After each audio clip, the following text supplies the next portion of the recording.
with that, I am super excited to introduce Seth Arens, who works for the Western Water Assessment, ecologist. I was kind of advertising you, Seth, as an ecologist, as a hydrologist. I know you do a number of different things, so I'll let you kind of speak to the work that you're doing. And yeah, really excited to have you here tonight to share a little bit about your work and then answer questions that folks may have. So Seth, I'll turn it over to you. Thanks for being here. Great. Thanks for the introduction, John, and the opportunity to talk to this group of teachers. I think you need to enable screen sharing for me. Oh, yeah.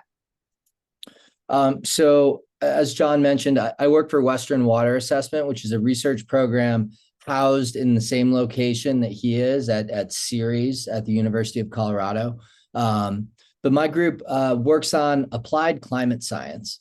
And we work regionally in Colorado, Utah, and Wyoming. A lot of the work that I do is working with communities, different levels of government, helping them better understand how changes in climate are occurring, will occur, and might impact planning, hazard resiliency, things like that. As far as what to call me, I'm a research scientist and I work on lots of different things. It's hard. I wear lots of different scientific hats. A lot of times with Western Water Assessment, I work more as a climate scientist and hydrologist. My academic training is actually in ecosystem ecology, which is what I'm going to talk a little more specifically about today. Are you seeing that in the slideshow presentation? Yep. Okay, great. So this data puzzle is about megadrought in the Colorado River Basin. And a lot of the information and the focus of the activity is looking at larger picture climate information, hydrology information. And while this is certainly work that Western Water Assessment works on, I actually wanted to talk to you about a lesser known impact of megadrought in the Colorado River Basin. And a project I've been working on, I guess since 2019 now, is one that focuses on studying ecological succession in emerging tributaries of Glen Canyon. And I'm purposefully using the term Glen Canyon rather than Lake Powell. But what I'm talking about is the Lake Powell region. When Glen Canyon Dam was constructed and Lake Powell filled, that flooded Glen Canyon. So really what I'm interested in with this project is because there's been this mega drought, Lake Powell is dramatically lower than it was previously. While we did have a very large water year this past winter and Lake Powell water levels came up about 60 feet, prior to that, just this last spring, it was nearly 180 feet below its full pool elevation. Now, I want to give you a little bit of an idea of the scale of landscape I'm talking about. This is an aerial photograph of part of Lake Powell. This is Bullfrog and Halls Bay. Bullfrog is one of the primary access points to Lake Powell for going out in motorboats. And this is an image taken in 2011. The lake is at an elevation of about 3,650 feet. This is still almost 50 feet below its full elevation of 3,700 feet. But 11 years later in 2022, the lake looked much different. It was at 3,540 feet, so about 110 feet lower than it was 11 years previously. And you can see there's huge areas of land that's now exposed. So all of this land that was once under Lake Powell is now exposed. Lake Powell dropped a total of 180 feet over 25 years from about the year 2000 until this spring, when the low elevation bottomed out at 3,519 feet above sea level. And this dramatic drop in Lake Powell water levels, it's not caused by any one thing. It's caused by a combination of water use in the Colorado River Basin, drought, as we're talking about here, mega drought, and climate change. And climate change influences drought and mega drought. And now the aspect of this mega drought that I'm really focusing on is what's happening on this landscape that used to be inundated by Lake Powell. And it's not a trivial amount of land. At the lake's low point, over 100,000 acres of land that was underwater was exposed and a terrestrial landscape. So the question for me is, well, what's happening on these landscapes? And these are, in some cases, in some very unique geography and iconic desert landscapes. The Lake Powell region in Glen Canyon is riddled with, oh gosh, I think the number is somewhere around 120 tributary canyons that come into the Colorado River and Glen Canyon. And what's happening on these landscapes? So I think the best way is to try and show you this first before I give some presentation of science, because these landscapes are both truly stunning and remarkable. And it's also remarkable how quickly these landscapes are reestablishing relatively native ecosystems. So to do work in this region is not necessarily an easy thing. It's a very remote region. These are places that are pretty hard to get to. For the most part, all of my field work is done either by, most of it's done in these tributary canyons to Glen Canyon, Lake Powell. And it's accessed either by a motorboat traveling across Lake Powell to the mouth of these tributary canyons, or traveling down the San Juan, Escalante, or Colorado rivers by raft, or in some cases, very small pack rafts in order to access these places. So what I'd like to do is give you a little bit of a walking tour, traveling up one of these tributary canyons, Moki Canyon, from the lake all the way up to where Lake Powell used to be. So walking up one of these tributary canyons is a little like walking back in successional time. As you walk up these tributary canyons, you're walking onto landscapes that have been exposed from the lake for longer and longer periods of time. Now, the first image here shows what Moki Canyon looks like. The lake was at an elevation of 3,523 feet back in 2022, and this landscape just came out from under the lake. It was uncovered for about a week at this point. Now, as you travel up the canyon a bit further, about 70 feet in elevation, traveling up this tributary canyon, you're looking at a landscape that's been uncovered for only about a year and a half. And already you're seeing relatively abundant plant growth. And most of that plant growth you're seeing are native plants, native grasses, native shrubs like coyote willow and willow baccharis. As you move a little further up this landscape to an elevation a bit over 3,600 feet, the image on the left, this landscape was underwater 3 years prior to this image when it was taken. So already there's abundant growth of all native willows, coyote willows, directly along the creek corridor.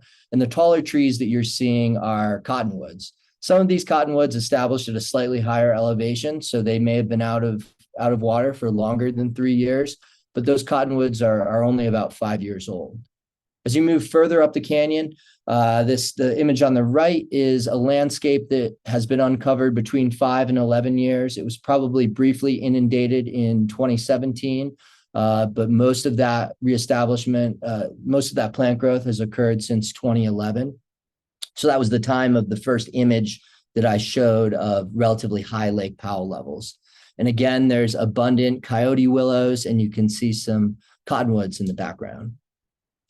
Now, as you move up higher within this zone that was once flooded by Lake Powell, the image on the left shows a very vibrant, lush, native riparian ecosystem. And by riparian ecosystem, I mean ecosystems that are growing along streams. Beaver have recolonized many of these locations. You can see a beaver dam in the foreground. The grasses you see there are cattails, and the cottonwoods in the background are 30 to 40 feet tall, probably about 10 inches in diameter. And as you get up to some of the landscapes that have been uncovered for the longest, in this case, the image on the right, about 23 years, you see very mature cottonwood trees that are growing, and a relatively diverse desert landscape and riparian ecosystem. Now, aside from what's happening on a larger scale along these tributary canyons, especially those with water, there are also some unique desert ecosystems that are reestablishing. And one of those systems is called a hanging garden ecosystem. These are ecosystems that grow in canyons like this, where there's seeps coming out of the wall, coming out of the canyon walls, and unique plants that are often endemic to the Colorado Plateau are growing in these locations. One of the dominant species here that you're mostly seeing is maidenhair fern. The image on the left, this is from Reflection Canyon, and this particular hanging garden was underwater 11 years previous. So this growth has occurred just in the last 11 years.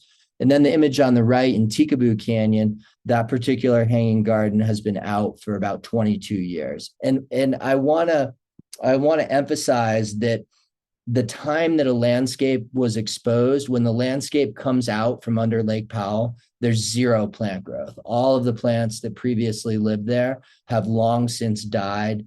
It's completely devoid of plant growth. In many cases, there's lots of sediment that has been deposited by Lake Powell, so there's more soil than there once was. But otherwise, when these landscapes come out from underneath the lake, they look like that first image of just dirt with no plants growing. Another aspect of desert ecosystems that's unique and very important to the functioning of desert ecosystems is the cryptobiotic crust. So for any of you who have been in the desert, these are locations where you see kind of a black crust on bare soil. And these cryptobiotic crusts are actually not one organism. They're a symbiosis between lichen, algae, and cyanobacteria. And they're very important to desert ecosystems. They help the soil stay in place from disturbances like wind or trampling. They also help retain water in the ecosystem, and they also help bring more nutrients into the ecosystem and make those nutrients available for plant growth.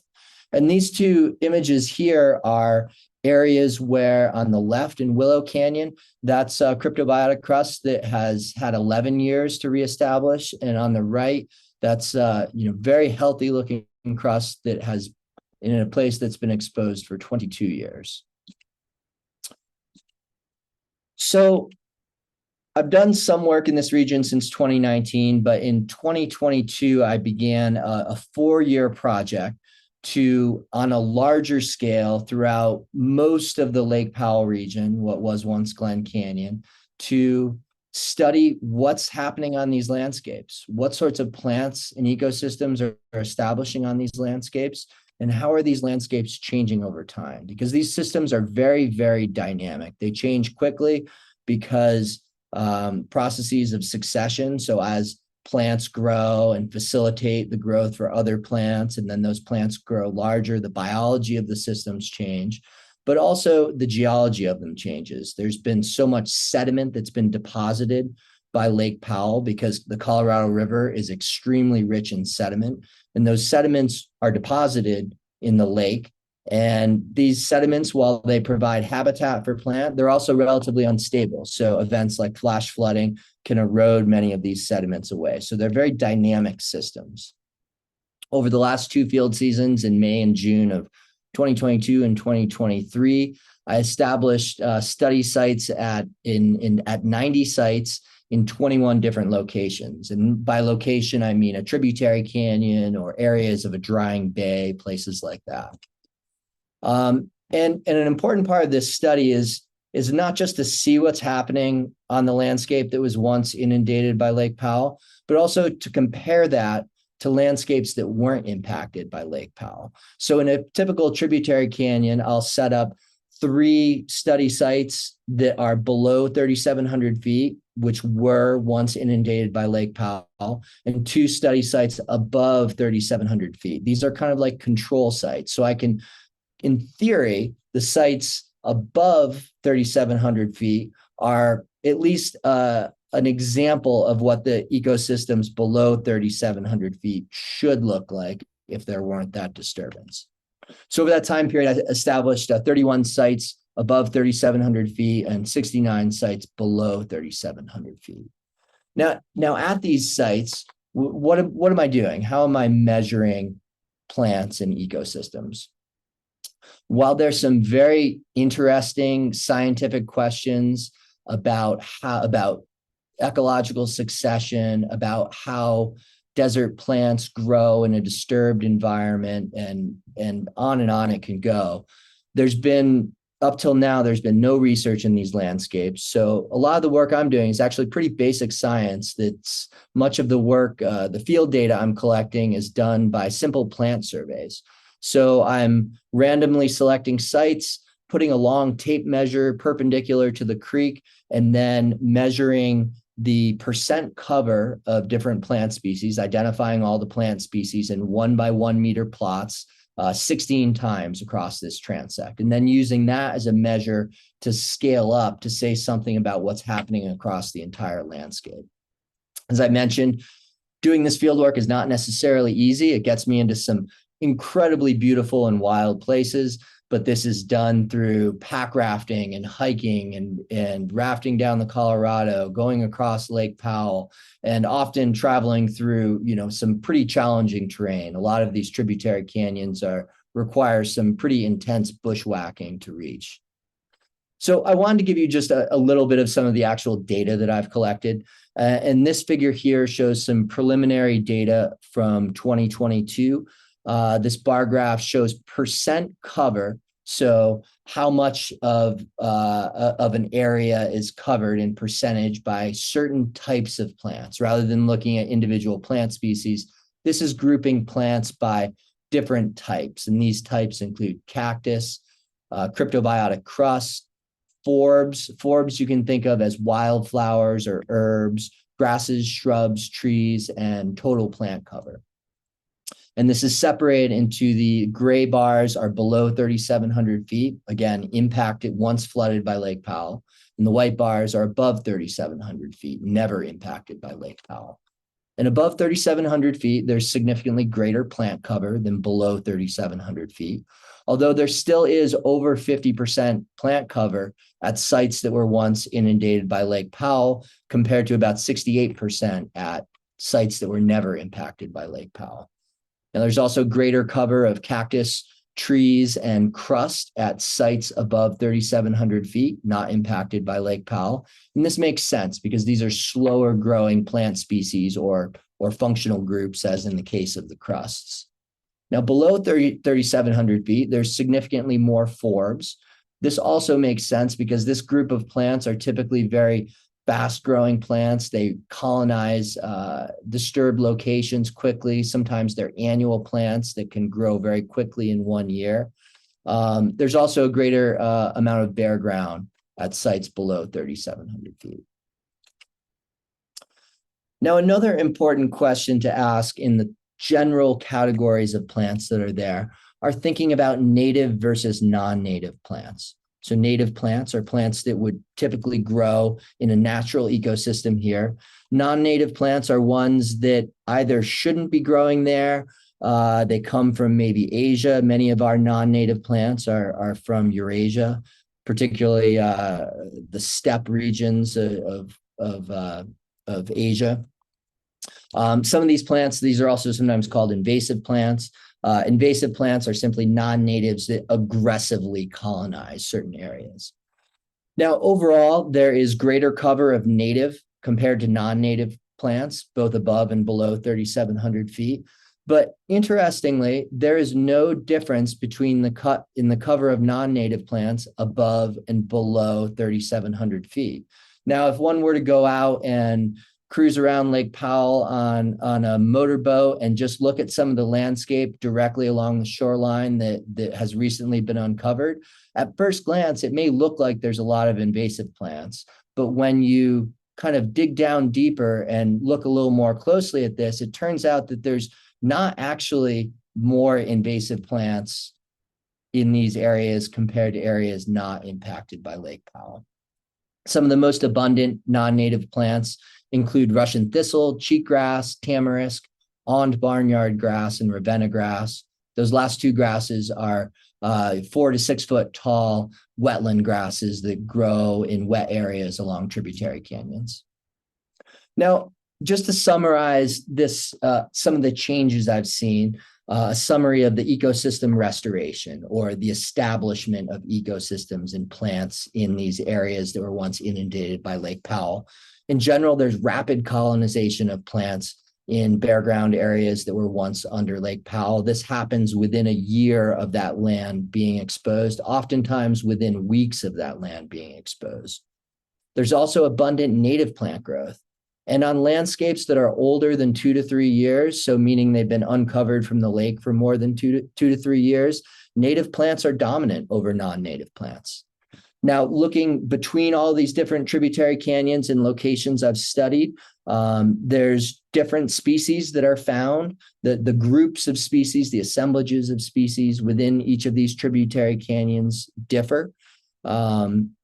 In some ways, each tributary canyon is its own little experiment in natural ecological succession. And also hanging gardens are beginning to establish in as little as 2 to 3 years after emergence from Lake Powell.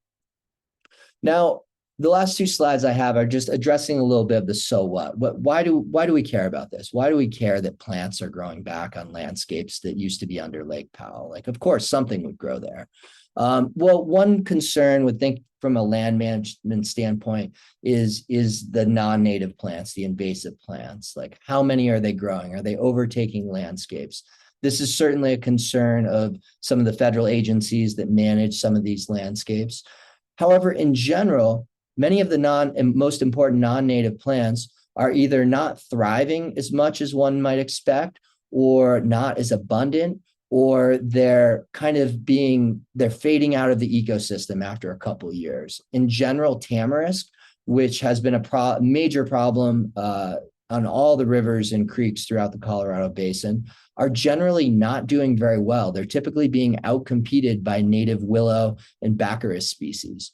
Russian thistle, that we can see sometimes, as in this photograph here, is just head-high thickets of dead Russian thistle. But as the landscape ages past maybe 2 or 3 years, Russian thistle is not nearly as abundant, and native plant species are outcompeting it. And finally, the last thing I want to leave you with, the big so what for this research, is thinking about larger water management within the Colorado Basin. And this kind of brings it back to these larger questions about climate and water availability and climate change within the Colorado River Basin. Currently, the U.S. Bureau of Reclamation, which manages the large reservoirs in the Colorado River Basin system, is just beginning a process to renegotiate the interim guidelines of the Colorado River Compact. The current guidelines that exist are set to expire in 2026. And while the interim guidelines manage several things about how water is managed, the big thing that they manage is how Lake Powell and Lake Mead are managed, what water level they're at, how our releases scheduled during times of drought. And currently, the issue of what's happening on these landscapes that were once inundated by Powell is a management concern that's not been realized or addressed within the context of water management. At this point, there is a cost to refilling Lake Powell. Should climate and management allow for Lake Powell to be filled, there will be a loss of ecological resources that in some cases have been establishing for over 20 years. And this is a management concern that is not currently considered in this process, but is something that probably should be considered in this process. It's up to stakeholders and federal agencies to decide what value to place on these ecological resources, but it is an issue that should be considered in the myriad of issues that need to be considered for how to manage water in the Colorado River Basin. And a primary goal of this research for me is to provide relevant information to land and water managers. And with that, I'd be happy to answer any questions. I see we're at 5 o'clock because I went a little bit long, but Seth, that was so interesting. Thank you so much for that presentation. It's such an interesting juxtaposition when you're thinking about Megadrought and you're studying life that's kind of resulting from the Megadrought. Like, kind of really doesn't, that's not the first thing I think of when I think of a Megadrought, is what's going to grow as a result of it. So really right, interesting work. it's kind of an unexpected consequence of Yeah, Megadrought. And while this is a challenging thing to manage for, it's perhaps one of the few bright spots I can think of Megadrought, that there's this unintended, arguably positive impact of Lake Powell being lower. yeah, really interesting. I I want to just pause and recognize that we're a minute over here, so appreciate you all spending the hour with us, and also let you know that if you want to stay on and answer or ask us a few questions, ask Seth a few questions. I guess I should speak for myself. Seth, are you okay staying on for a few more minutes to answer questions? Yeah. Okay, Yeah, I'm happy to. I certainly want to be respectful of everyone's time, but I'm happy to answer questions great. past the top. So in the chat, I dropped a link to the Google form if you want a certificate for being here this evening. And those of you that are ready to roll, thanks for being here. Those of you that want to stay and have a discussion, ask a few questions, please feel free to hang out. Seth, in the chat, Eric's Yeah. question, do you know if the plants have seeds left over from the original filling of Lake Powell, or did the plants relocate from upstream? Yeah, that's a really good question. I don't have I don't have an exact answer for that. I would say for the most part, the seeds that plants are growing from are coming from upstream. And say if I'm looking in a tributary canyon, these are seeds that are being dispersed from upstream. So areas where landscapes have already established, and you can think of kind of a colonization of plants from above 3,700 feet and down that tributary canyon, and also from some of the adjacent desert landscapes. But many of these tributary canyons are pretty isolated from the adjacent desert landscapes because of tall cliff walls. For the most part, I don't think there's much of a seed bank. There's a little bit, but there's a lot. It's kind of a complex interaction with sediments washing downstream from the Colorado River or downstream from tributary canyons. And in places there, some of these locations are filled with 50 to 100 feet of sediment that's been deposited. So I think a lot of it is dispersal through wind and animals and things like that. There's probably a little bit in the seed bank, but certainly not from before Lake Powell, because the seed bank from before Lake Powell was there is buried under, tens of feet of sediment. Is that including tamarisk? Like, is tamarisk coming in and kind of dominating that landscape, or is it mostly look like mostly natives, but if any of the non-invasives? Yeah, that's actually been a surprising result for me, that tamarisk are generally not doing really well. I think what's happened with tamarisk is there are many locations where tamarisk established along the shores of Lake Powell when Lake Powell was high.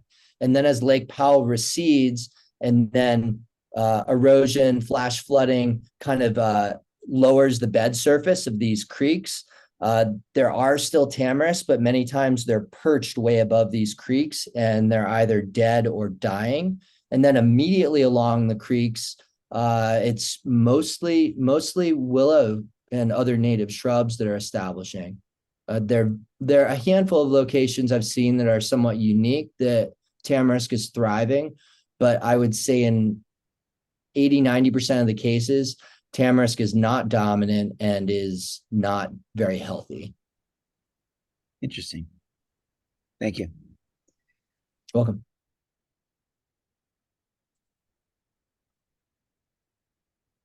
Anybody else have a question for Seth, or a question related to the Megadrought data puzzle? How much did the lake come back up this past year with all the rain that we had? I came up about 60 feet. So like some of the places that were getting established got flooded again.